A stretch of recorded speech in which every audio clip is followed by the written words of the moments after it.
काँग्रेस प्रदेशाध्यक्ष हर्षवर्धन सपकाळ यांनी सत्ताधाऱ्यांवर पुन्हा एकदा टीका केली आहे। सत्ताधाऱ्यांसाठी पैसा महत्त्वाचा असं सपकाळ म्हणाले। शिवाय नेपाळमध्ये जे घडलं ते भारतातही घडू शकतं असं ते म्हणाले।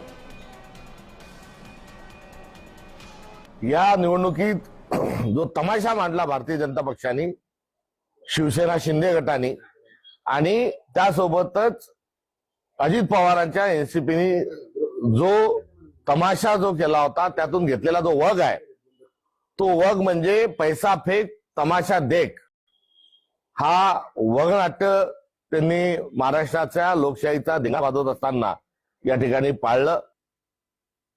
निवडणूक आयोगाने तारीख पे तारीख बदलत असताना घातलेला सावळा गोंधळ, निवडणुकींचा कार्यक्रम जाहीर करत असताना त्यांनी स्पष्ट सांगितलं की ज्या ज्या लोकांचे नाव दोनदा आहेत, तीनदा आहेत मतदार यादीत, या सर्वांना चिन्हांकित केलेलं आहे, त्यांच्या नावापुढे स्टार लावलेलं आहे आणि तो मतदान करायला जेव्हा येईल तेव्हा आम्ही त्यांना विचारू की तुमचं नाव दोन ठिकाणी कुठे ठेवायचं आणि तशा प्रकारचा अर्ज हा स्वीकारून त्यांना मतदानाला पाठवला जाईल।